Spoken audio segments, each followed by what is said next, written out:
This podcast is about getting spooked for fun, and the hosts aren't associated with the attractions discussed in any way, except for all those skeletons in my closet. Some of the topics we discuss may go from ghoulish to ghastly, so viewer discretion is advised. Welcome to the Great American Scream.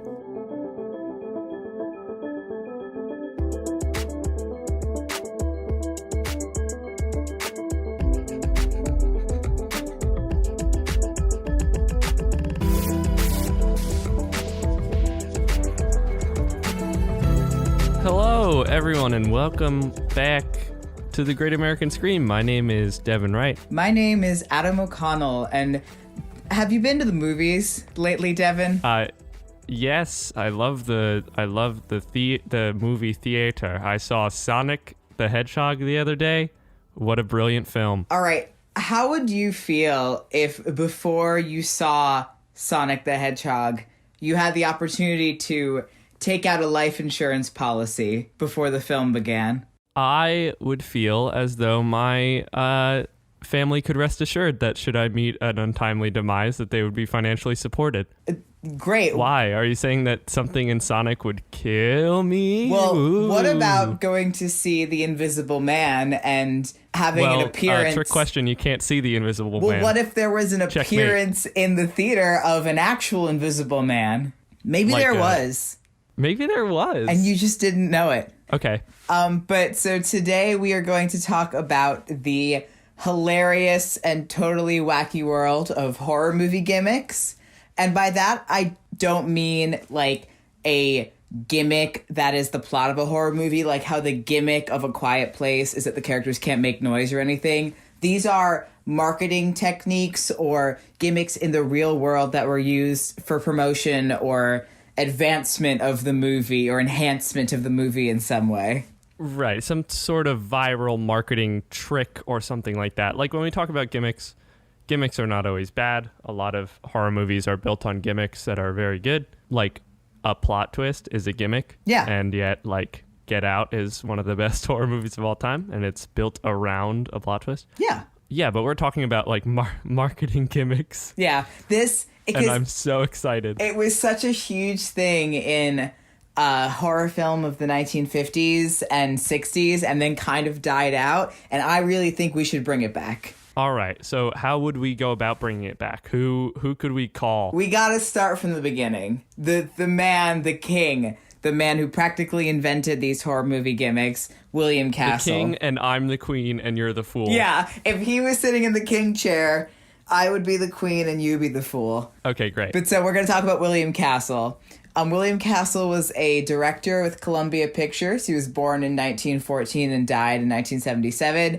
He primarily made most of his movies in the 1950s and also was one of the producers of Rosemary's Baby.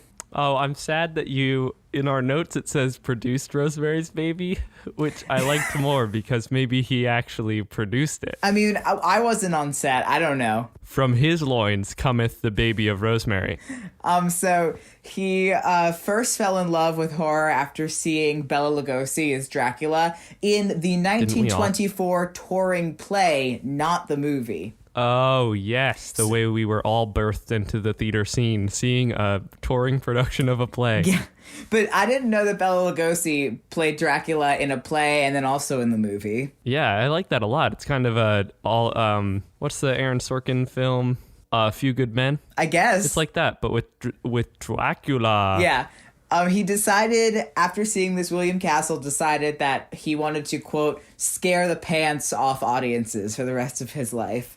And I got that quote from his biography, which is called Step Right Up, ! I'm going to scare the pants off America, which is the best title of a book I have ever heard of in my life. Adam, we have to restart the podcast. We have to start it back up with the new name, the best name. Step right up, I'm going to scare the pants off America. We are going to scare the pants off America. Yes. For fun. But so he met Bela Lugosi after the show and was actually recommended for the job of assistant stage manager by Lugosi for the rest of the tour. So he dropped out of school at age 15 to do it and continued to work on Broadway as a stagehand and actor throughout his teens. Now, if I had known it was that easy, what the hell am I going to acting school for? Yeah, I lived close enough. We both lived close enough to New York City. If we could have just seen something at the Sugarloaf Playhouse and then jumped on a bus and gone on down to Manhattan. Yeah, I could be I could be a stagehand and an actor right now, and a teenager still. And a teenager. But so this is like, if you thought he had it easy here, so eventually he just obtained Orson Welles' phone number. I couldn't figure out how, but he just got it. So he called Orson Welles and persuaded him to lease him the Stony Creek Theater in Connecticut, because Welles was leaving the theater to begin filming Citizen Kane. So okay, he hired a German actress named Ellen Schwanecke. I am terrible with German last names. Schwanecke. Okay. And so Schwanecke. I don't maybe Ellen. So so he hired this actress upon learning that under then current theater guild regulations, German-born actors could only appear in plays originally performed in Germany. Okay. So William Castle was suddenly in this pickle where he had this actress and he couldn't cast her in anything because he didn't have any German written plays to work with. So right. Castle claimed he had hired her for the non-existent play Das ist nicht für Kinder, it translates to not for children. Yeah. Castle spent the following weekend writing the play and having it translated to German. So when the Nazis sent this actress an invitation to a Munich performance, William Castle seized the opportunity for an outrageous publicity stunt. He released to the newspapers what he claimed was a telegram he had sent turning down the request, portraying his star as, quote, the girl who said no to Hitler. Okay. And then to add to all of this, he secretly vandalized his own theater with swastikas and other Nazi imagery. And it worked. Okay. The publicity stunt ensured the success of the entire run of the play, which he had written in 48 hours. This man, I don't have the word to describe this man. He is the human embodiment of that internet post, or I guess it might be a South Park joke originally. The step 1, obtain Orson Welles' telephone number. Step 2, question mark. Step 3, profit. He had me until the vandalizing his own theater. Yeah. That's no good. That he gets a demerit for that one. Don't do that. That is that's no good. But a mad lad.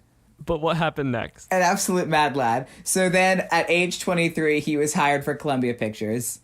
I'm currently 22. You still got time. So I got a year. Yeah, you got time. So there's a couple of classic William Castle gimmicks that I would like to highlight and talk about. These are, I think, mostly in chronological order, but I might have goofed it up at the end. So 1958, his first film, which was called Macabre, which he paid for by mortgaging his house. He gave every customer that came to see the movie a certificate for a $1,000 life insurance policy from Lloyd's of London should they die of fright during the film. Okay, I think a lot of us have heard this one. Yeah, you might have heard of a lot of these before. Title. Yeah. So he also stationed nurses in the lobbies of the theaters with hearses parked outside, just in case you thought you may not die of fright. Right. You may just be hospitalized by fright. Yeah. But that's not as catchy. No. Come and see Macabre. You may be hospitalized for a short period. It's not as good. But not have to pay any out-of-pocket costs due to our lovely National Health Service because of the fright. So in 1959, he did another film, House on Haunted Hill, which is, you may have heard of this one. This is a pretty famous 50s horror movie, which was filmed in Emergo. And what that was is that a skeleton with red lights in the eye sockets was attached to a wire that was floated over the audience in the final moments of some showings of the film, because on screen there was a skeleton rising from a vat of acid and pursuing the villainous wife of the Vincent Price character. I like that a lot. Kind of the spiritual predecessor of when in the Tree of Life at Disney World, all the bugs crawl all over you, you know? Yeah, it's tough to be a bug.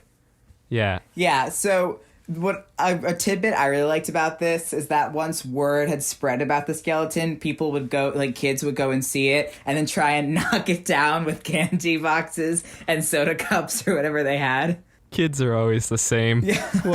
What a good goof. It's really fun. A lot of the times theaters will do, like nowadays, will do screenings of this movie in the original Emerjo, and they'll like bring out the skeleton, and it's very exciting for everybody involved.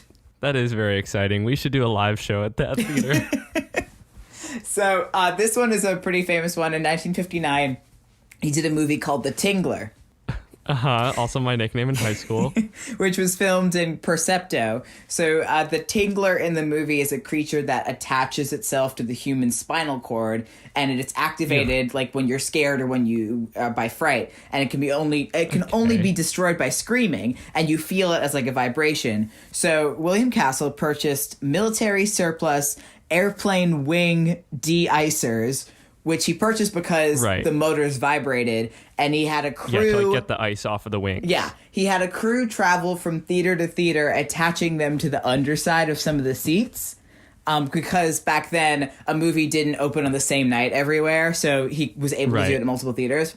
So during the finale, one of the creatures, one of the Tinglers, gets loose in the movie theater itself, and the buzzers were activated as Vincent Price started warning the audience, scream from your lives. We don't do enough direct address anymore. No, I told you this rocks. What if in Avengers, Iron Man turned to the camera and said, now you have to kill Thanos. Please. But so, John Waters, who is a huge William Castle fan, recounted as a kid in his book Spine Tingler about how as a kid he would search for the seat that had the wire, had the vibrating thing on it, so he could enjoy the full effect of the movie. As we all would. Which is the opposite of what I do when I go see It's Tough to Be a Bug, which is when I sit all the way forward in the seat so that when the bees sting you in the back, I don't feel it. Nice. That, speaking of horror. I know. That merits its own episode. Yeah, it does. That I remember going there, and it was those many years ago. It was 2002. I was 4 years old, and that was the most terrifying experience I'd ever had in my whole entire life. I know many adults that still won't go in there. Yeah. It's quite scary. 1 year after I was taken out of preschool to be told that my father was in New York City helping with the tragedy that was 9/11. Mm-hmm. Not as terrifying to me as a young child as getting bugs crawling all over me in the big tree. Childhood was a different time. It was. So in 1960, he did another movie called 13 Ghosts, which was filmed in Illusiono. I really enjoy the names he came up with, Percepto, Emerjo, Illusiono, because it's usually just adding O to the end of something. Those are actually... Speaking of new movies, those are actually 3 new Trolls in Trolls World Tour. So Illusiono was that each patron would receive a handheld ghost viewer, which was a piece of red and blue cellophane, like 2 different ones. So during certain like parts 3D. of it kind of like 3D. Like those colors? Yeah, it was the 3D colors, but it wasn't explicitly 3D because you would hold up either one or the other. You could see the ghosts by looking through the red cellophane and then hide them by looking through the blue cellophane. And then without the viewer, you could only like kind of see the ghosts. That is brilliant. Like, so when we talk about gimmicks, I think a lot of people dismiss them, think they're like always bad. I know in like video games, we talk about like motion controls as a gimmick that are bad, but like gimmicks are everywhere. They're how we sell things to people, and a gimmick like that actually takes a lot of like technical film prowess to like film certain shots with certain lenses and like that is genius. In 1961 he had a movie called Homicidal. So in that movie, and I showed you a clip of this, there was a fright break. I'm obsessed with this. Yes, there was a fright break during the climax of the film where the action would stop and a timer would overlay on the scene as the heroine is approaching the house that is harboring this killer. So the audience had 45 seconds to leave and get a full refund if they were too frightened to see the remainder of the film. So what people started doing is that people would come and sit through the whole movie and then sit through it a second time and then leave at the fright break to get their money back for the first movie. Okay. So to prevent this, William Castle started having different color tickets printed for each showing, but people still were trying to like weasel their way into refunds, so he really went nuts. He came up with Coward's Corner, which was this yellow cardboard booth that was manned by some teenager who was working at the theater. Poor pimply 15-year-old. And so if you in the lobby of the theater, and if you wanted to leave, you had to follow these yellow footsteps up the aisle that were bathed in this yellow light. And then before you reached Coward's Corner, you crossed yellow lines with like a message stenciled on that said, "Cowards keep walking."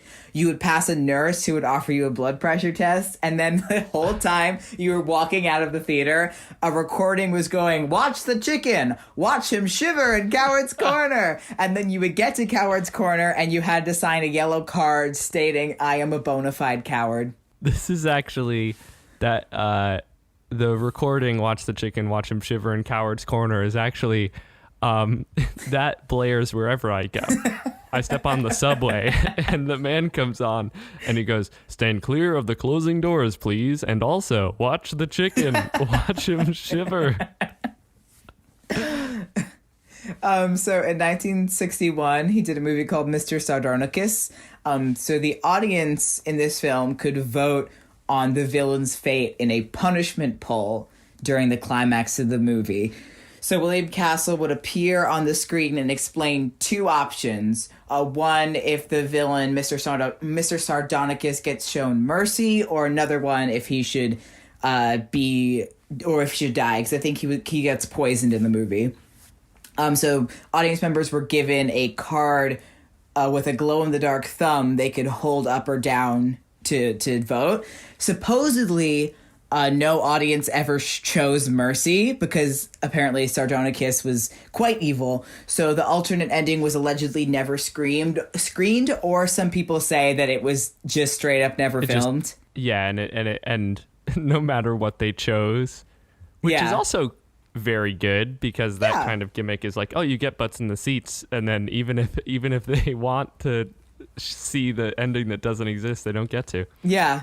I would like to think, knowing William Castle, that the other ending is filmed, like does exist. Yeah. But I would believe that it never got shown. Right. That's a lot. And then this was another one. He really kind of, his agents and everyone who was giving him money for these movies kind of persuaded him to go out of gimmicks as we moved into like the later 60s and early 70s. There were a couple times when he don't love fun. They hate fun. There was a movie that he produced that was starring Joan Crawford where he did no gimmicks. In the last minute, he had hundreds of cardboard axes printed to just give out to people in the movie theater because he couldn't like produce it without some kind of gimmick. That's so good. He was like that. The one day he was able to get that order out was because the person who was in charge of like watching him that day went on a break, and he was like, "Quickly, my bodyguard is gone. My axes. Make some axes." But I do like to highlight that in his 1975 film Bug, he made headlines by taking out $1 million life insurance policy for the film star Hercules the cockroach. like a real cockroach? Yeah. Kill this cockroach and his family will get $1 million. Kill one cockroach, make one cockroach wife and 3 cockroach children. Set for life. I think that's my favorite sentence I've ever read. $1 million life insurance policy for the film star Hercules the cockroach. Yeah, there's a lot of levels. The fact that it's $1 million, it's a cockroach. The cockroach is named Hercules. The movie is called Bug, not The Bug, not just Bug. Just Bug. All right. Thank you, William Castle. Yeah, he's great. Let's show him the door and talk about some other people. Yeah, so their gimmicks, like I said, started to die out as William Castle's kind of type of movie making started to die out. But there are a couple notable examples of non-William Castle gimmicks. So in 1968, there was a movie called The Mad Doctor of Blood Island. And so now this story is alleged. I couldn't find any like concrete proof for this story, but I really like it and want to believe it's true. So the film contains green monsters. So the producer, Sam Sherman, added this prologue for the I don't know if it was the American release or just the wide theatrical release, where a doctor would inform the audience to drink your sample of green blood, and it is guaranteed that you can never turn into a green-blooded monster. So audiences were given this small package of green liquid when they came to the theater. So everybody drank it, and then everybody got diarrhea. Well, okay. But he didn't drink it. No, there is a story that he himself became ill from drinking whatever that green liquid was. That's so good. It turns out that wasn't a gimmick for the movie. It was a gimmick for Imodium. they were pushing it on people afterwards. Yeah, I tried to find concrete proof of that story, and I couldn't. But I would like to believe that it is real. Yeah, they had another coward's corner, but instead of the nurse inviting you to get a blood pressure test, she just had Imodium for sale. Because also, what a weird thing for someone to make up. Yeah, it's an oddly specific rumor to start. I feel like if I was involved with this movie and I was retelling this story, I'd be like, and then everybody drank the green stuff and it was great and everybody loved it. Everybody loved the green goo and it tasted really good. It became Nickelodeon slime and everybody loved it. That's very good. Also, so one example of a gimmick that people wouldn't really think of is Psycho, 1960, Alfred Hitchcock. So yeah, when you saw Psycho in the theaters, there was no late admission permitted, because the whole thing with Psycho is that Janet Leigh, who is the woman that gets killed in the shower, she was kind of being advertised as the film's star, and then she gets killed I think within the first 20 or 30 minutes of the movie, if not earlier. Yeah, incredible, powerful, yes, incredible filmmaking, incredible marketing, great. Same thing done in Scream with Drew Barrymore. Right. When she's killed in the first 10 minutes, everyone thought she was the star. So good. But what was the gimmick that Psycho did? Well, yeah, their gimmick was no late admission permitted. It doesn't sound really gimmicky, but it gained a lot of publicity and brought people into the theater at the time, because back in the day, people would kind of just stroll into movies whenever they wanted. Right. It seems like the gimmick overall was just the mythos of the movie as a whole, because that's the one that I think a lot of us think of. People were like running out of the theater because of how scary it was. Yeah. Like whether the gimmick was specifically no late admission or the marketing of Janet Leigh or people were running out. It's just the whole movie had kind of became a gimmick in the best way possible. Yeah, and the whole reason that Alfred Hitchcock did it was because he didn't want people to think that Janet Leigh wasn't actually in the movie, because they would have missed her whole thing. And they would have been like, oh, I want my money back. Janet Leigh wasn't in this. Yeah, and I want my mummy back. I want my mummy back.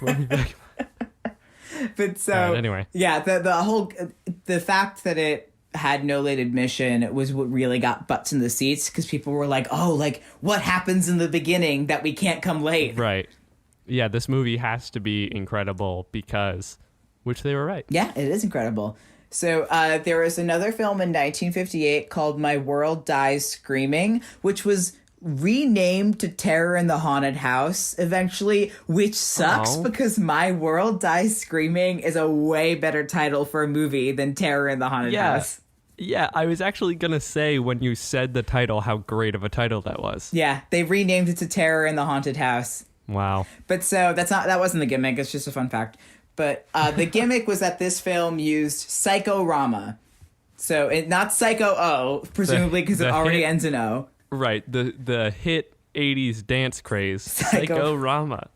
So Psycho-Rama would insert subliminal images for like half a second into certain frames of scary faces, the word death, skulls, and snakes.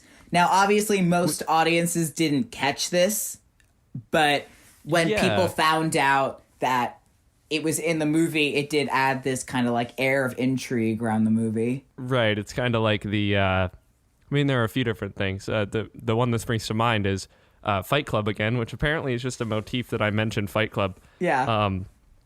But Tyler Durden puts frames of lewd actions in the middle of like family movies. Like just splices frames in. Yeah. Interesting. Yeah. And so we'll jump all the way to 1980 with a movie you may have heard of before called Cannibal Holocaust. I can't say I have. Well, Cannibal Holocaust is known as one of the most grotesque and like gory and horrifying like horror films ever. So wow, why would that be? Yeah. With a title like Cannibal Holocaust, how could that ever be? Thought it would be a gay romp through, Yeah. But anyway. So Cannibal Holocaust, it's a found footage movie about a group of documentarians who end up on an island with a native population and goes down. So it's an Italian film. So the director Ruggero Deodato had all the actors that were playing the documentarians sign a contract stating that they would not appear in any media for a year following the film in order to make it look like real found footage because they all get killed in the movie. So people saw this and thought it was a real snuff film. So he was charged with obscenity already because they were naked people and it was really obscene. gory. But then he got charged with murder until he could prove the actors were alive and that it wasn't a real snuff film. Although technically it is a snuff film because they did kill live animals on set of that movie, which is disgusting and horrible, and which is why I've never watched this. Yeah, don't watch. Hey, y'all, Dad's back.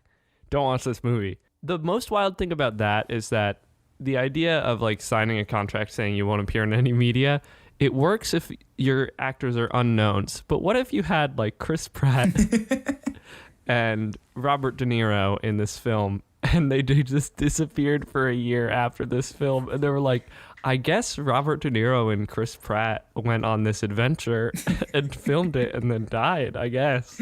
Well, because Blair Witch Project did a very similar thing where because it was a found footage movie, they hired all these unknown actors. That way people, it adds to the immersiveness of it being found footage so that you're not like, oh, that's not a real person. That's Chris Pratt. Of course. Whoever. That's Timmy. Yeah. Yeah.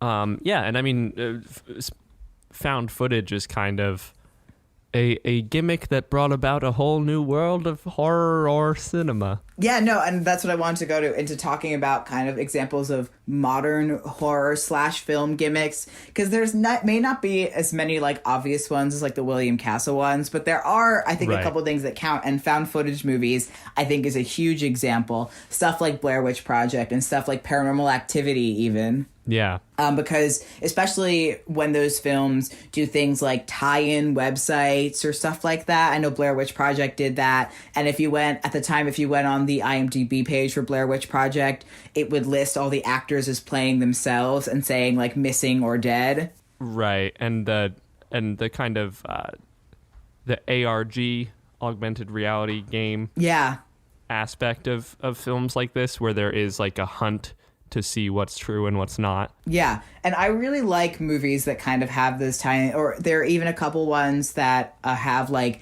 tie-in apps. Like there's a lot of horror movies about like apps or games now that have those tie-in things.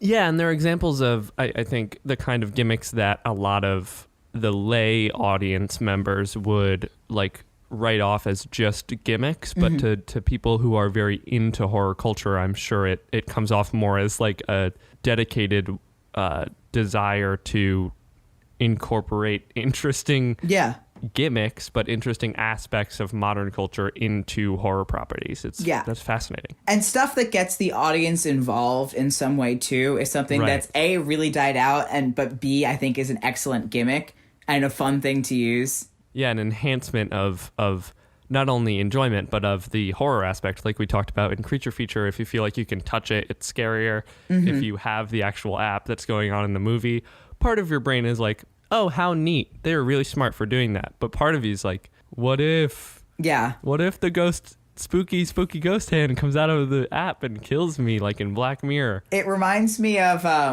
if you had the DVD for The Ring, the American version, there was a special feature on it where you could watch like the tape that they watch in the movie. Right. So once you played that tape, there was no way to stop it or pause it or exit out of it except by taking the DVD out. And then once you finished watching it, it would bring you back to the regular menu screen and play the sound of a phone ringing in the background, which I think is great. That's so great. And even greater is the idea of somebody buying The Ring, not knowing what it was, buying The Ring DVD, being like, oh, this must be a fun movie, decides, I'm going to check out these special features first, and goes into them and plays the tape and goes, well, that was an odd videotape. How weird. And then watches the movie and goes, wait a second. I shouldn't have played that dang feature. I miss the age of special features because nobody watches DVDs anymore. Yeah, I mean, how else would you learn the choreography to work this out from High School Musical 2 if the special features didn't exist on the digital deluxe edition? The one special features I will always cherish and always watch is on the live action Scooby-Doo movie. There's a special feature that's commentary from Matthew Lillard, Freddie Prinze Jr., Sarah Michelle Gellar, and Linda Cardellini. And I remember watching that so much as a kid. We need to change this podcast into a Scooby-Doo appreciation podcast because there's that new movie coming out. Yeah. And I'm sad that Matt Lillard isn't playing Shaggy anymore. I'm sad about that too. But anyway, let's talk about some other gimmicks. Yeah. So one thing that I've personally never experienced but have seen in a lot of movie theaters are these D-Box movies.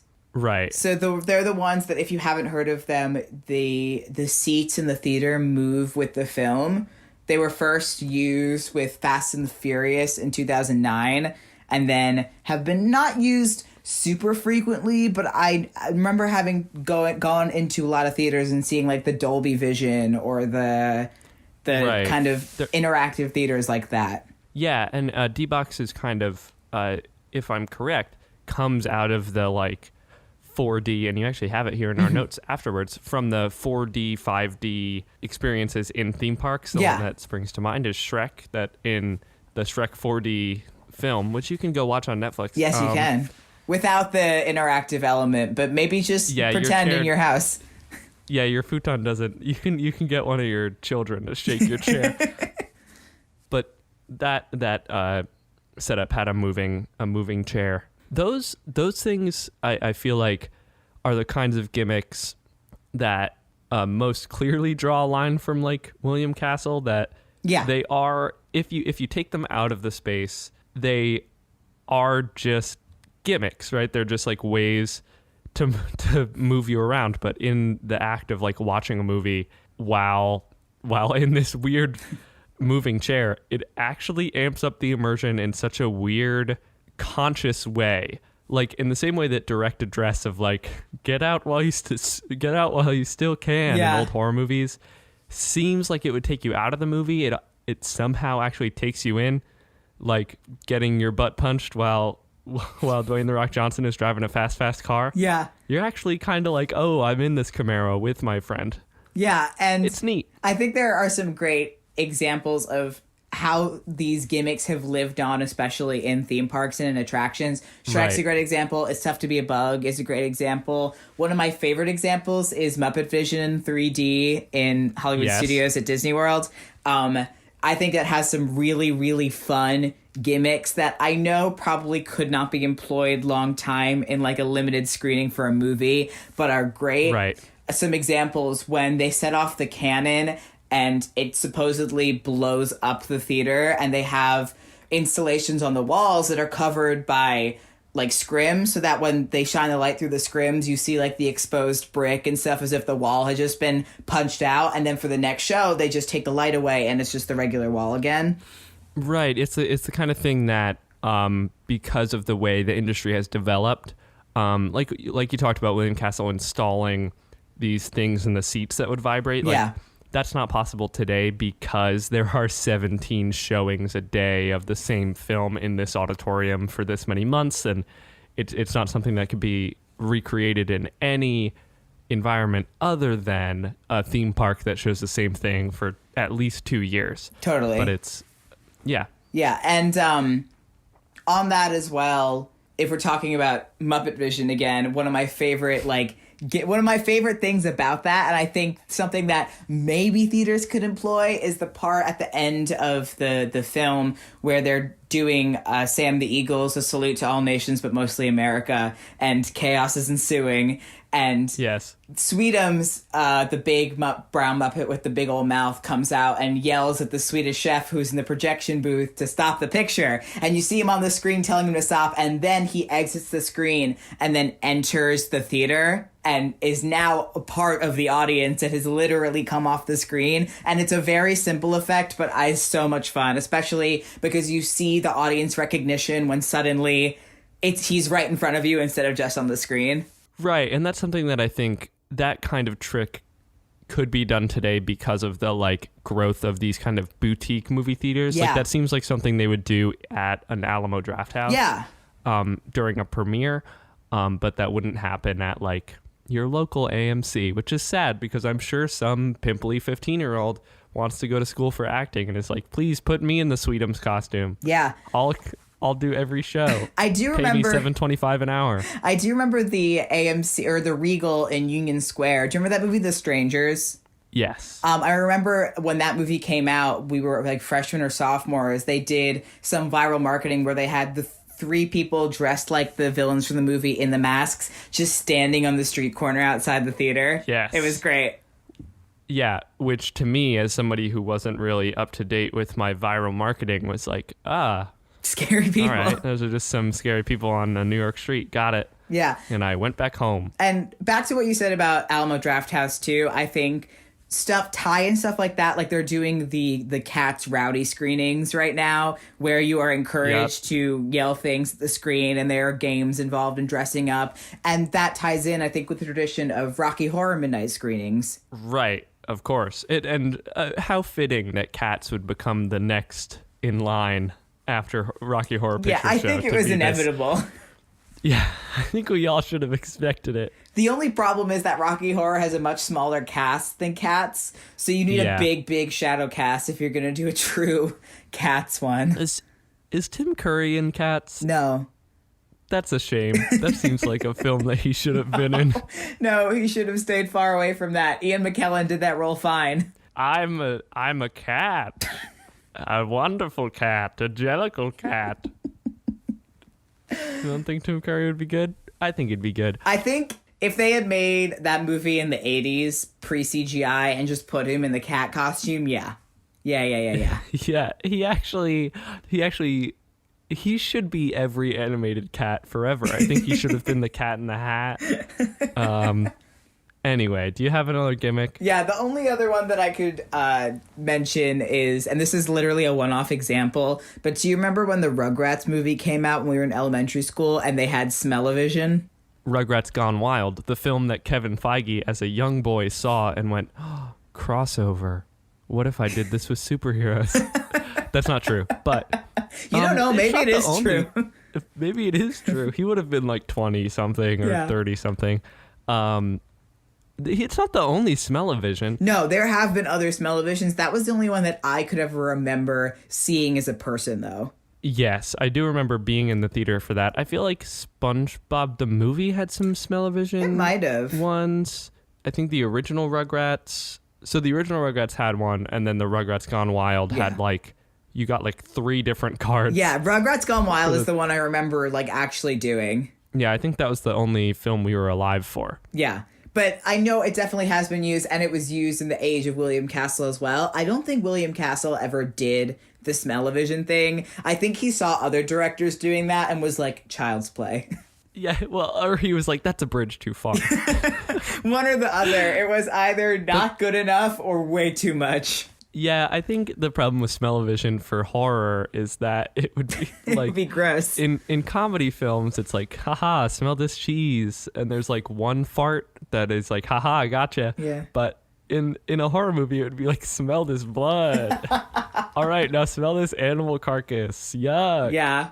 But smell the freshly sharpened metal of the knife. as it goes into a victim.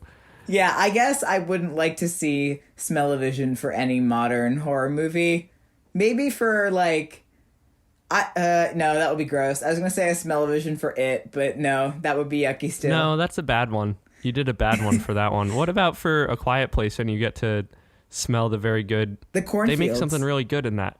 No, they make the fish. Don't they make a really... Yeah. Some smell-o-vision for cooking. Quiet Place. Smell-o-vision for...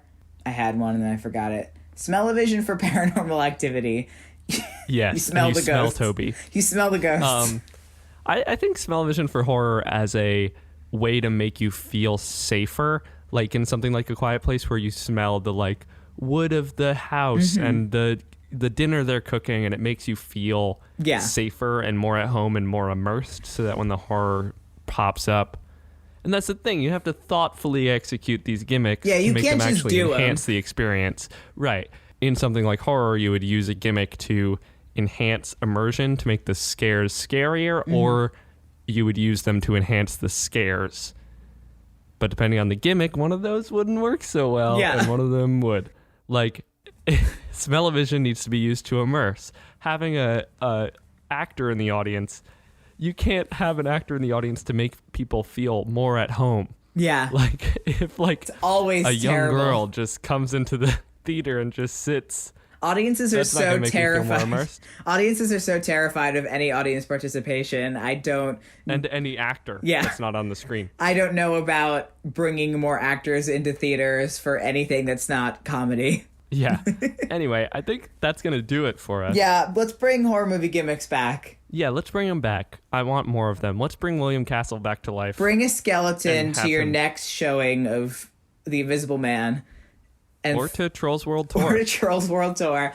And just chuck it towards the screen at some point in the Anytime movie. you see a skeleton, you just chuck it.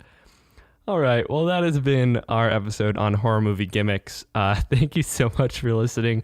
If you enjoy the podcast, you can review it and rate it on iTunes or any podcast service that you're using. It really helps out. The best way to help us out, though, is to tell a friend who's also into horror things that you like this show, and it's a show that they should listen to. Adam, could you please pimp our social media? Yes, you can follow us on Twitter at Great Scream Pod. You can also check us out on Facebook at The Great American Scream, and you can tweet or post about us using the hashtag TGAM. Yes, be sure to suggest topics or provide feedback. We always love to hear it. And we would normally thank Michael Segudo at this section, but I lost its audio file, so I did the intro. So thank you to me. I would like to thank Michael Segudo anyway, if he's listening. Yeah, thank you, Michael Segudo. Just for being anyway, you. I've been Devin Wright. I've been Adam O'Connell. And go get spooked sometime safely.